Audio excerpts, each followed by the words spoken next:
Hello everyone. Today we're going to be talking about sociology in Australia, which can be seen as progressing in three different stages. In stage one, Australia was regarded as a data mine for the metropole. And by metropole, I mean the homeland or the mother city of an empire, the United Kingdom in the case of the British Empire, even London. The colonies, such as Australia, are thought of as the periphery. In the early days of Australian colonisation, the UK and Europe were often regarded as the centre of the civilised world and could be seen as the metropole. People like Charles Darwin came to Australia and wrote about what they saw, that is, the Aboriginal owners of the land. And Charles Darwin wasn't hostile to these groups of people at all. He admired their bushcraft and hunting skills. He sympathised with their vulnerability to imported disease and did not blame them at all for any violent resistance. However, he did regard them as more primitive people than British people. Other theorists never visited Australia, yet Australia became this data mine, a place where data could be generated from, a source of ethnographic examples of the so-called primitive. And within the colonised world, Australia had the distinction of being the most primitive of all. So by the 1890s, pioneering ethnographic work was being done, and some of that happened in Australia, particularly around Alice Springs. Native Tribes of Central Australia, for example, was read in 1899 with great enthusiasm by Durkheim and his colleagues, and it became the main empirical basis for Durkheim's last book, The Elementary Forms of Religious Life, which he published in 1912. The book outlines the customs and the mythology of the Ariente people as they stood in the late 19th century, and it became the basis for a general sociology of religion. Durkheim, like most sociologists who wrote about Australians, understood little of the diversity of Aboriginal culture. For example, Durkheim knew there were many different communities, but thought their cultures were homogenous. Durkheim thought he'd found in this ethnographic work a detailed description of the most primitive form of religion, and he thought by studying this most primitive form, he could reveal the most fundamental truths about religion. And this is what he says. In this book, we propose to study the most primitive and simple religion which is actually known. A religious system may be said to be the most primitive in the first place when it is found in a society whose organisation is surpassed by no others in simplicity, and secondly, when it is possible to explain it without making use of any element borrowed from a previous religion. Not everyone agreed with Durkheim. The anthropologist Van Gennep, for example, pointed out that Australian societies are very complex, very far from the simple and the primitive, and very far along their own paths of development, and that was a quote from 1913. The first Australian text on sociology was written by a man called W.E. Hearn, William Edward Hearn, his name is, and he was born in Ireland and educated at Trinity College. His dates are 1826 when he was born, and he lived through until 1888. In 1854, he was chosen by a committee acting in London for the newly established University of Melbourne to be appointed as the first professor of modern history and literature, political economy and logic at the University of Melbourne. Apparently he was one of 4 original professionals and was attracted by the salary. The themes in his 1878 book, in which he identifies with Europeans, and that book is called The Aryan Household, he was concerned with early social institutions such as the family and the household, of the supposed progenitors, I guess, of Western European people. And his themes were customs, the position of women, the social organisation of the household, the types of power, relationships, the relationships between the state and the population. So he did make a contribution to sociology, a contribution from the colonies back to the metropole. He did speculate on social progress, but he didn't actually establish sociology in a university. Franz Anderson is the next person that I want to talk about. He was educated at the University of Glasgow, and before that he'd been a pupil teacher at the age of 14, which was not an uncommon thing at that time. He came to Australia in 1886 as an associate of Charles Strong and his Australia Church, which was a very progressive church with a commitment to social justice. And Anderson was appointed to the University of Sydney in 1888, teaching logic and mental philosophy. And he taught English classes in the evening. He was very passionate about education and interested in what's known as the WEA movement, the Workers' Educational Association movement. And the WEA was founded in 1903 in the UK as a provider of adult education. And by adult education, it was mostly designed for working class people working during the day who could then get some education during the evening. Anderson was very critical of rote learning. He wanted teachers training in a college and encouraged discussion in his classes rather than just the teacher presenting a lecture. And he proposed reforms in the university, such as the broadening of its requirements, what were called then the matriculation requirements. He wanted them to include English rather than just Latin, a foreign language, mathematics, and a science, and a new chair in economics as well. As he believed that economics should not be taught in purely financial and commercial terms without teaching it within a broader political and social context. There was no chair in sociology at this point, but he did put forward a case for teaching sociology in Australia, and he presented that to the Australasian Association for the Advancement of Science in 1911. And there was a resolution passed recommending a chair in sociology, and by a chair in sociology, that would mean the establishment of a staff member responsible for teaching a particular discipline or field of knowledge like sociology.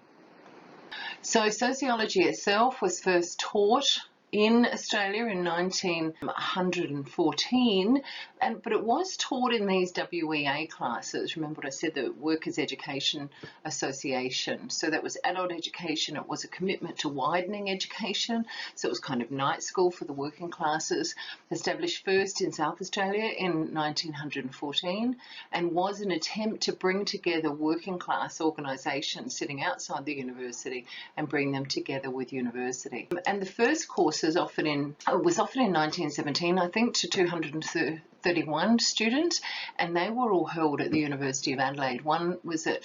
There was one to be held at the Trades Hall, but that was cancelled, unfortunately. The introductory subjects were economics, English literature, psychology, and modern world history, and it reflected the aspirations of the founders who wanted to encourage working men, and it was mainly men, although women would have gone along too, who had no access to university education, wanted to encourage these men to undertake social and political studies in order to equip them to become effective leaders of working class movements, not just in Australia but also overseas. Within a few years, it was very clear that the WEA was actually attracting the middle classes, so not just the working classes, but from the middle classes, it was primarily women, particularly women with not necessarily any political ambitions, but they wanted an education. And they developed a whole lot of social activities through membership of the WEA club, and that club was set up in 1920. And these activities were very popular, as were skills-based courses in public speaking and music, and they were introduced in 1922. In that year, in 1922, there were 480 students who attended, and over a quarter of them nominated their occupation as domestic duties, and about a half were women. So from 1918 to 1920, classes were held in rural centres as well, including Hamley Bridge, Port Pirie and Freeling. And participation by women, some argue, was really not surprising because of the involvement on the WEA Council and executive of the Women's Social League, the Women's Non-Party Political Association, which was a forerunner of the League of Women Voters, and the Women's Political Education Society, and the Education Union. So, encouraged by the University of Adelaide and assisted by small government grants and financed by profits from its bookshop, the WEA grew, surviving both the Great Depression and the Second World War. And when formal links with the university ceased in around 1957-1958, the WEA opened a teaching centre on South Terrace, and they're now located in Angus Street. South Australia is the largest of the 4 remaining branches of the WEA in Australia, and like its counterparts in Sydney, Newcastle and Wollongong, it survived by resisting amalgamation with other organisations and not relying too heavily on government funding. And it's done that by diversifying its sources of income. And the South Australian WEA, I don't know if you've ever attended classes, now offers nearly 1,800 courses annually to over 30,000 adults, and the majority of students are under 45, and 2/3 are female students as well. So that's some of the potted history of the very first sociology courses that were taught in Australia. They were taught in universities, but actually through these WEA classes, which were located within the universities. One of the first and best known, I guess, Australian-bred sociologist was Elton Mayo, who was born in Adelaide, and I think he's on one of the Making History flags around the University of Adelaide if you'd like to look out for that. He got a Bachelor of Arts with First Class Honours in 1910, majoring in philosophy and psychology. And in 1911, he became Foundation Lecturer in Mental and Moral Philosophy at the new University of Queensland, and in 1919 held the first chair of philosophy there, and that position held through until 1923. In Brisbane, Elton Mayo was very much a public figure, lecturing for the WEA, the Workers' Educational Association, and serving on the university's War Committee. Influenced, as he was, by Freud, Jung and Pierre Janet, he studied the nature of nervous breakdown, and with another physician in Brisbane, Matheson pioneered the psychoanalytic treatment of shell shock. These days we would call that trauma, the impact of being in war on soldiers. He moved on from there as well, observing the disturbing level of what he saw as industrial strife and lots of political conflict in Australia.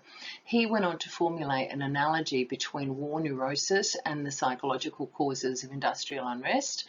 And drawing on social anthropology, he argued that the workers' morale or their mental health depended on their perception of the social function of work. And Mayo saw the solution to industrial unrest in sociological research and industrial management rather than in radical politics. And then what he did was he left Australia for the United States in 1922, and through a Rockefeller grant that enabled him as a research associate at the University of Pennsylvania to investigate the high labour turnover at a particular textile mill.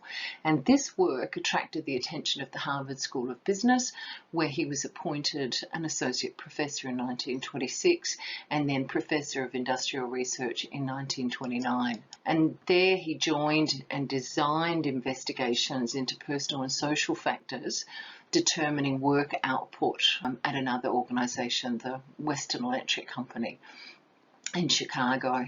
And these were very famous experiments, were really quite path-breaking in modern social research. So he was one of the most influential social scientists of his day, although he was also somewhat controversial too.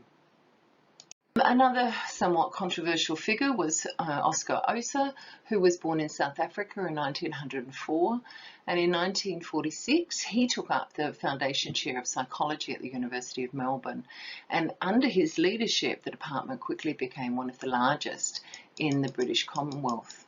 And his early research, Oscar Oser's early research, was very diverse. It centred on the constraints that social roles placed on individual expression and development. And he depart from fashionable laboratory investigations. Instead, he built on his wartime experiences and training in physics by turning to theoretically informed empirical studies in applied social psychology.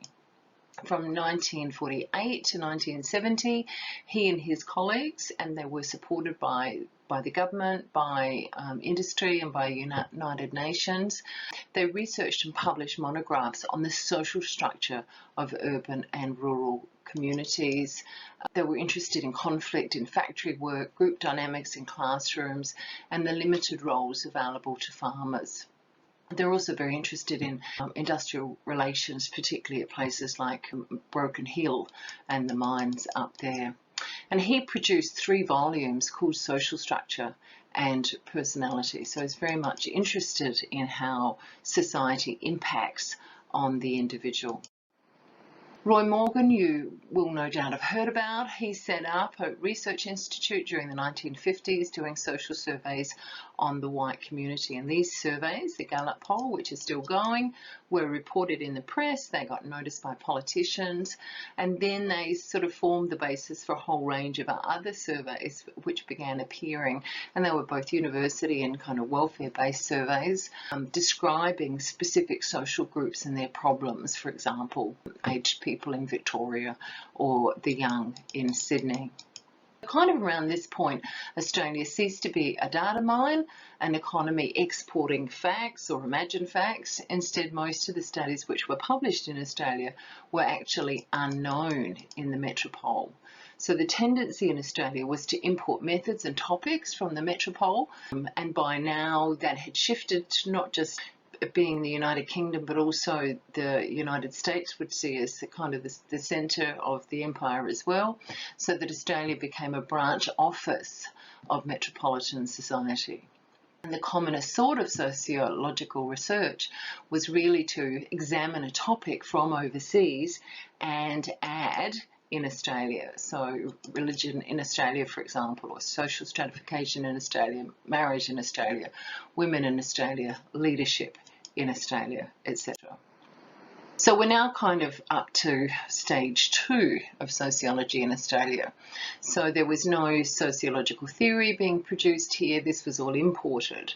Therefore, works on Australia would be accompanied by first deferring to metropolitan theory and methods. And as I say, that had shifted post-war so that it wasn't just the UK, which was seen as kind of the centre of the empire, but also the United States. And then we'd import the metropolitan theory methods, topics, and then use local data as well. And that became very much an entrenched pattern. Australian sociologists then got published, so it was pragmatic too. For good reason, there would be a much wider audience, obviously, than publishing for Australia, and more prestige. But in order to publish in these journals, Australians did have to mimic the style of the metropolitan journals. And so with that, Australia wasn't seen as a site of difference anymore, but really as a site of, I guess, similarity as well. But most of the sociological work was primarily around the white settler society, and Aboriginal culture tended to become more the business of anthropology, which in Australian university was the older and more prestigious discipline. So it was seen as anthropology was seen as better than sociology. And at the time, this was a boundary that Australian sociologists did not challenge. So Aboriginal people were of interest to sociologists, however, as a disadvantaged group in a system of social stratification, often as an ethnic minority, along with recent migrants, ironically. Sociology becomes a thing in Australia from the 1930s, and you can see there the various courses was taught in social work, for example, by Amy Wheaton at the University of Adelaide from 1930 to 1942, and gradually it was added to other university courses, and the Australian Sociological Association was formed first in 1989. I just wanted to talk to you about some people who were early on key figures in Australia. Jean Martin, for example, was appointed Foundation Professor of Sociology at La Trobe University, and her dates are 1923 through to 1979. She was the first woman sociologist the first woman sociology professor in Australia. And accepting the position at La Trobe, she had a very clear set of priorities. And what she wanted to do was, first of all, develop the Department of Sociology. Second, she wanted to develop sociology as a discipline or as a field of knowledge. And third, she wanted to continue her own academic research. And fourth, she wanted to nurture young sociologists. And a fifth point there, she also wanted to make a contribution to the development of Australian public policy in the area of social welfare and social reform. So she wanted her research to actually have a public impact. She had studied anthropology at the University of Sydney and then moved to sociology. And she did various projects on women, for example, working in stocking or hosiery factories. She investigated dairy farmers working in New South Wales. She was interested in refugees in New South Wales in the post-war period. She was interested in developing a mixed methods approach as well. And another high priority for her was the development of the Sociological Association of Australia and New Zealand, which was being set up back in 1963, and she played an indirect but important kind of behind the scenes role, and then later served as the president from, I think it was 1969 through to 1971. Lois Bryson is another important figure. She first encountered sociology as a social work student at Melbourne University, and it seems to me quite logical that sociology would form the underpinning of social work education. She worked as a social worker, she worked as a teacher, a public servant, and a sociologist, and became a professor of sociology at the University of Newcastle in 1990. Her book, Australian Newtown, was published in 1972, and a later book is Social Change, which was published in 1999. Another huge major leader in Australian sociology, Raewyn Connell, has made her mark through her theoretically important and innovative contributions to the understanding of lots of areas, really, of social life and especially gender. She also has a major interest in education, particularly education at universities as well. A significant feature of her writing is that while she's theoretically really well grounded, she's insightful, she's creative, she's also focused very much on important day-to-day life issues, and unlike a lot of academic writing, she's very accessible to read as well as illuminating, and so she speaks to audiences well beyond academics and their students as well, so she's got a very broad audience. Connell's influence within Australian sociology was really well illustrated by the results of a 2004 survey of members of TASA, and which asked them to name the books by Australian sociologists that had most influenced their work, and 4 of the top 10 were written by Connell. And prior to 2000, she'd been the sole author of 7 books, joint author of 7, and solely or jointly written over 100 refereed journal articles and 40 chapters for edited books. So she's not only theoretically innovative and creative, she's not only accessible, she's also incredibly prolific as well. Much of her early writing and research focused on social class and inequality, but she's probably become best known for her extensive work on gender issues relating to girls, boys, women and men, and an early book of essays linked sex, class and culture, 3 elements that remained really central to all of her work. So first published in 1987, Connell addressed gender as a large-scale social structure as well as a personal issue involving identity. So she suggests, for example, that if a woman is defined hierarchically, so that the male idea of a woman defines womanhood, and if men have power, this idea becomes reality. Her work is very much informed that of Barbara Risman, who argues that gender is a social structure and should be examined as such. Masculinity is broadly concerned with similar issues, was first published in 1995, when male gender issues were really just coming to the fore and becoming subject to more extensive sociological analysis and discussion. And this has since been her most internationally cited work, so her most internationally acclaimed and influential book, Ahead of Gender and Power, has been cited like more than 17,000 times. As with Raewyn's other work, it is concerned not only with the theoretical but also with practical issues and with promoting social change. And to this end, she examines the experiences of the feminist and liberation movements and how they've contributed to understanding the politics of masculinity. And she also discusses the knotty problems associated with shifting men from their generally privileged social position. She acknowledges that not all men are socially privileged, but generally wanting to shift them. And to do this, she suggests that the goal should be to recompose rather than delete the cultural elements of gender, and I'm quoting there from page 234. Her book Southern Theory was published in 2007 and is still in print, and it shows how social theorists are constructed from the global north and from the global north points of view. And it then has 5 chapters telling the stories of social thinkers from Sub-Saharan Africa, Latin America, Iran, India and Australia.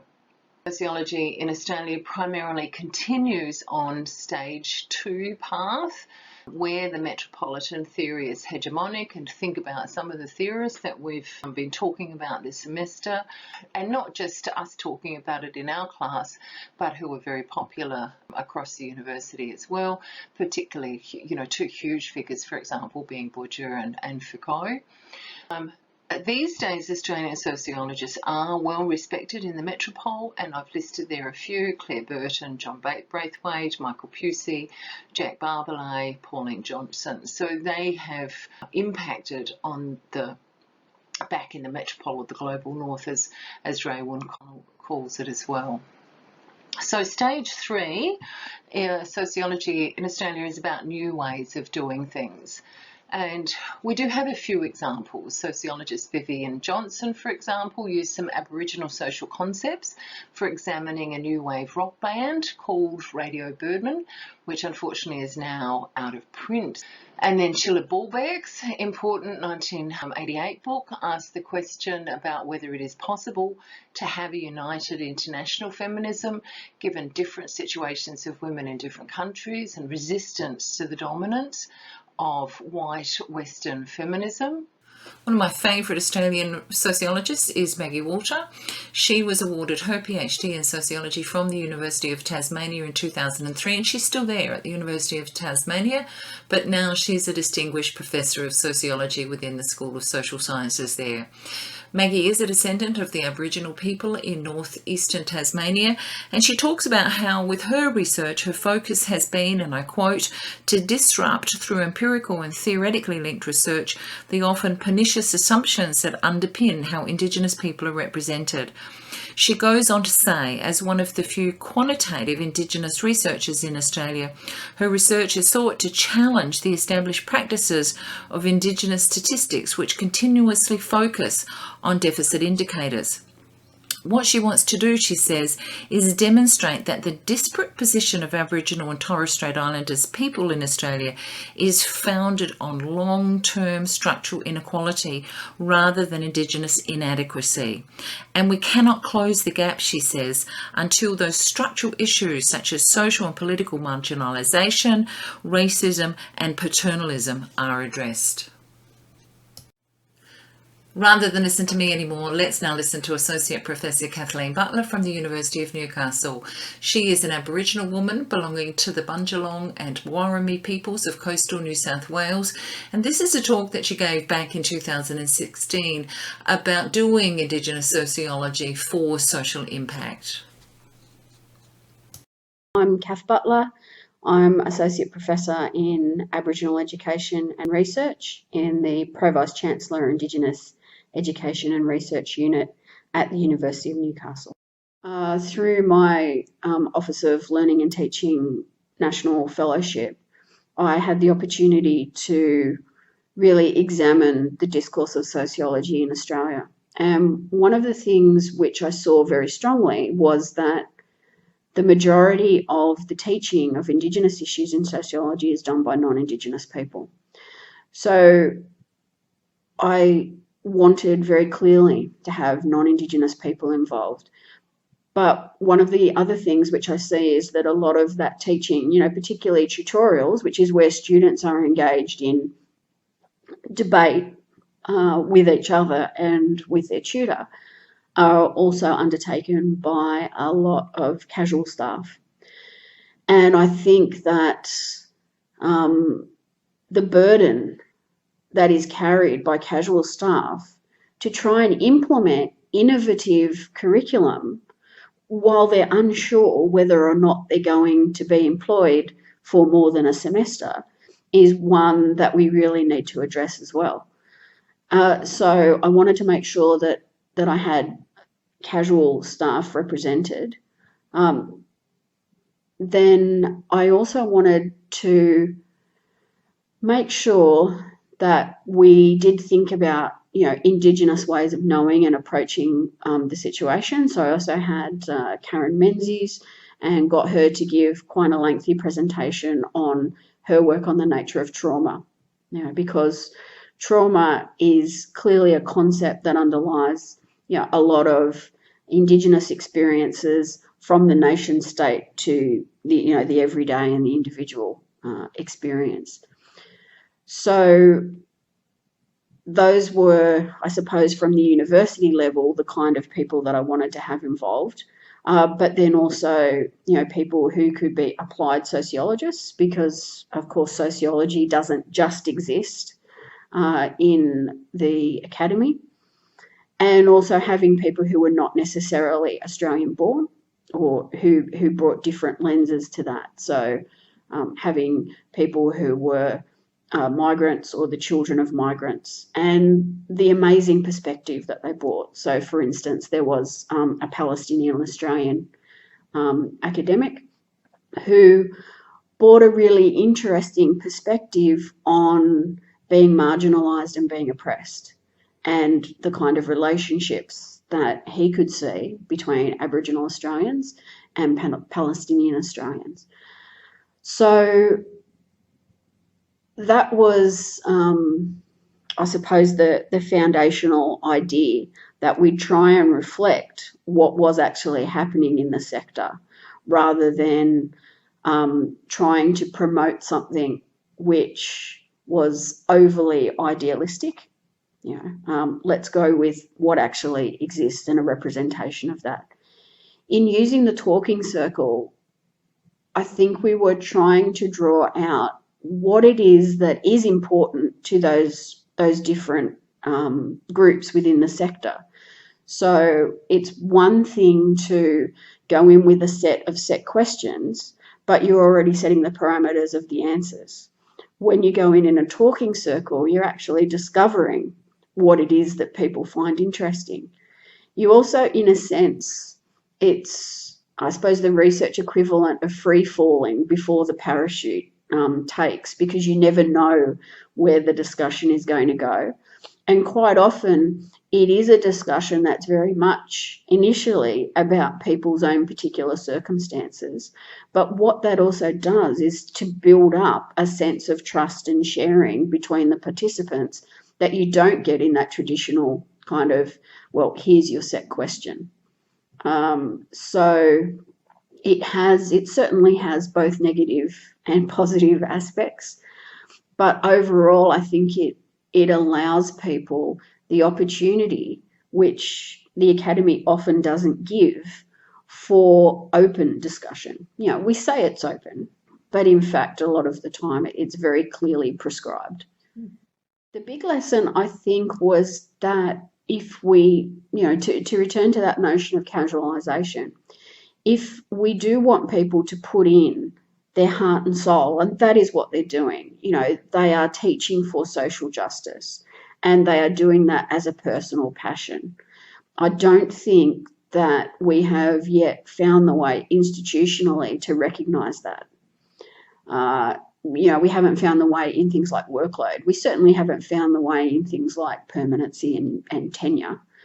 And I think that undermines people's confidence that the work that they're doing is truly valued by the institution. So I think I came away with that. The other thing that I came away with is just the passion and the potential. And those things are very exciting. They are a foundation, I think, that we can build on. So people were keen to collaborate. And I think that quite often in the humanities, we're not so good at collaboration. We look at the models from, say, medicine and the sciences, where you can have an article with 10 authors. We don't tend to do that. We tend, it's 1, 2, if you're getting up past 2, it's actually unusual. So I think that what was really interesting was the fact that there were commonalities of thought, and there was a true desire for collaboration. So I think finding ways within the humanities and social sciences more broadly for those collaborations to be structurally supported is really important. I also think that the other thing that I got out of it very strongly was that people do actually appreciate theory. They appreciate theory as a scaffold. They appreciate theory as a common language. It's pleasing to know that people still are valuing and seeing students value having a foundational way of explaining the world, even if they take it in different directions. That's what we're doing as social sciences. My final Australian sociologist for today is Dr. Zalika Zavalis. I've chosen her because she has a fabulous online presence. She runs her own research business, and because she was involved in a panel for TASA with other sociologists talking to graduates, I think there might have been PhD students actually, about taking up work in the line of sociology but outside of the academic sector. And I thought it might be worthwhile listening for you to have a listen to her for some options for later on. At the end of November, I went to Monash University in Melbourne. I sat on a careers panel with 3 other sociologists who work outside academia. The panel was part of the annual conference of the Australian Sociological Association, otherwise known as TASA. The careers panel was part of TASA's annual postgraduate day. Today's video gives a brief overview of the questions and themes that emerged from our discussion. We focused on how to translate theory into practice when working outside academia. We also talked about ethics, identity, and the importance of networking. There was some advice given as to how to set up a research consultancy. We also talked about how to market yourself and how to establish your reputation with prospective clients. Among the panel members was a sociologist working as a researcher within government. He uses social science methods to encourage leadership and organisational change within the military. Another sociologist on the panel works for a not-for-profit microfinance organisation. His group provides loans and other financial assistance to disadvantaged communities with a special focus on helping women. The other sociologist works as a senior manager for a not-for-profit organisation focused on social justice. They provide research and policy advice on social issues like unemployment and young people's transition from school to work. Then there was me. I'm a research and social media consultant. I run my own business called Social Science Insights. I provide blogging and social media services as well as training, research and analysis. Now you know a little bit about the panel, let's move on to what we actually discussed. My talk today focuses on what I think would be of interest to our Sociology at Work community. Some of the postgraduate students wanted to know how we use social theory in our everyday work. All 4 panellists had very different experiences. A couple of the applied sociologists did more straightforward research. They tended to produce research reports and articles that allowed them to draw on sociological theories more explicitly. Nevertheless, they still talked about the need to translate sociological theory into everyday language. They talked about the importance of getting rid of academic jargon and describing sociological ideas, concepts and theories in plain language. The other panellists didn't necessarily use sociological theory as part of their everyday work. They still talked about the importance of sociological theories informing the way they structured their thinking and also in the way that they dealt with their clients. For example, sociological theories help you think about the differences between different social groups in society. Sociology helps you to better communicate and respond to workplace issues regarding culture, gender, sexuality, class, and other social dynamics. Knowing social theory is also important when you're working in a multidisciplinary environment, as many of us do. Rather than simply focusing on economic relations or biological causes, sociological theory helps us to diversify the way our clients think about social problems. We can draw on social theory in indirect ways to help our clients think about the influence of culture, history, and social institutions on social behaviour. The postgraduate students also wanted to know about how to manage ethics when you're working outside academia. The panellists all agreed that networking was an essential part of being an applied sociologist. We suggested drawing on your professional association to its fullest. Most professional associations have a sliding membership pay scale.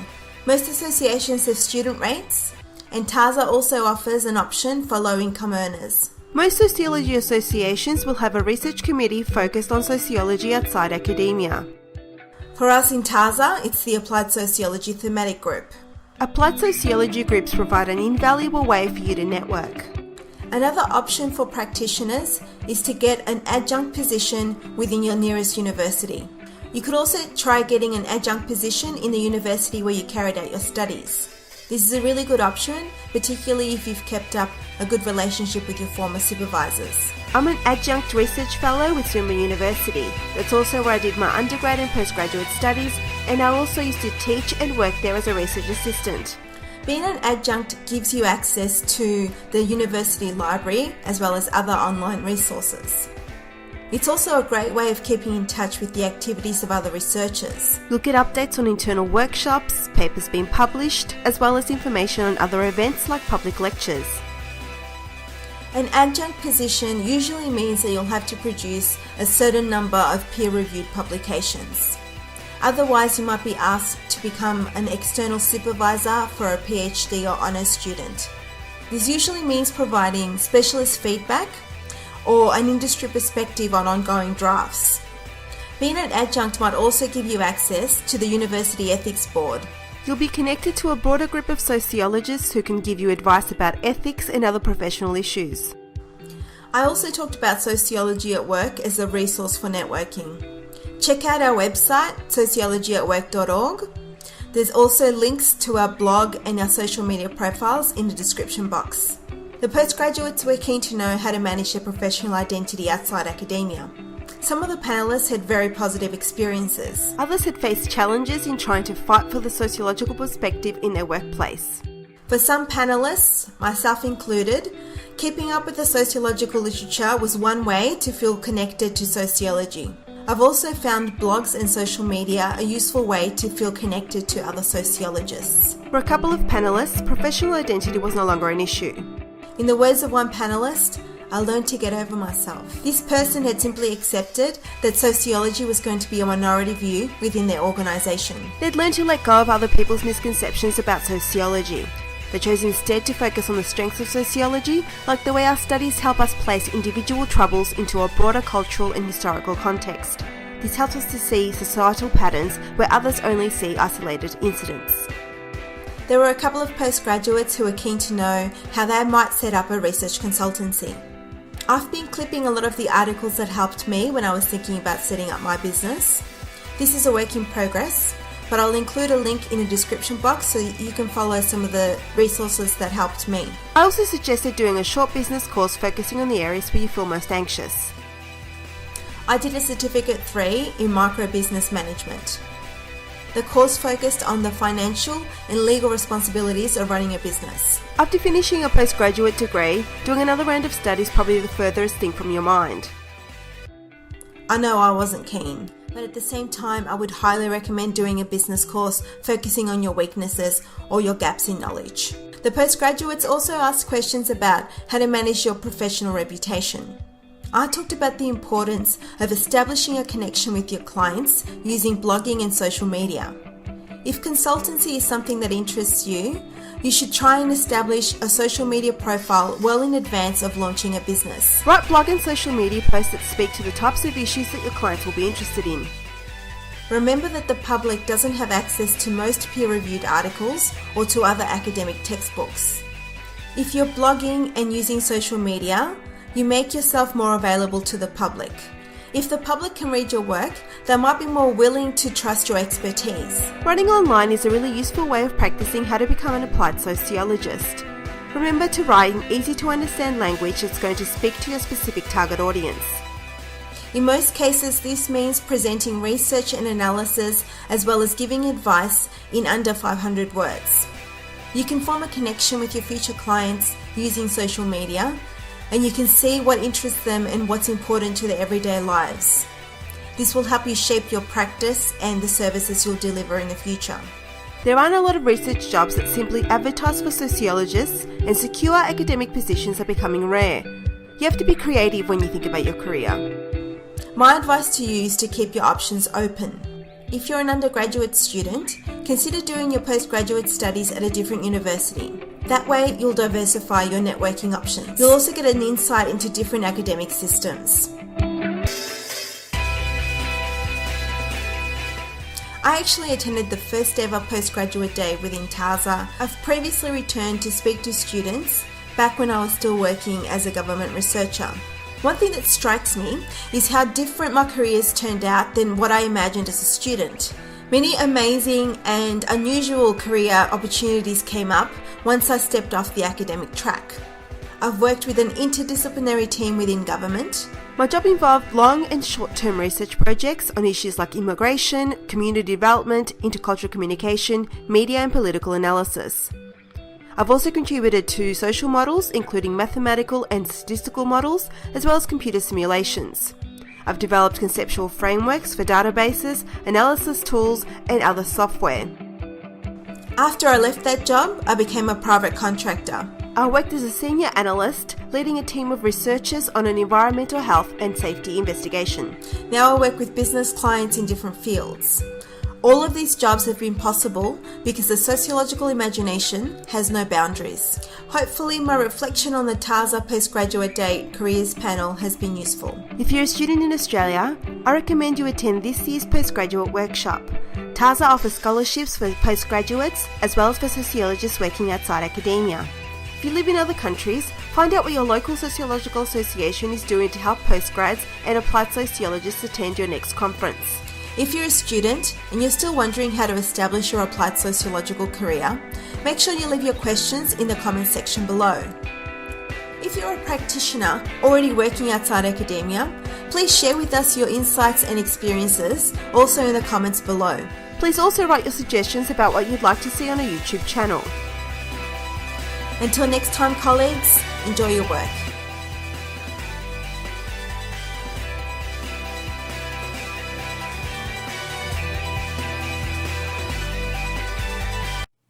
In summary then, sociology in Australia began as the so-called primitive, being studied back in the metropole.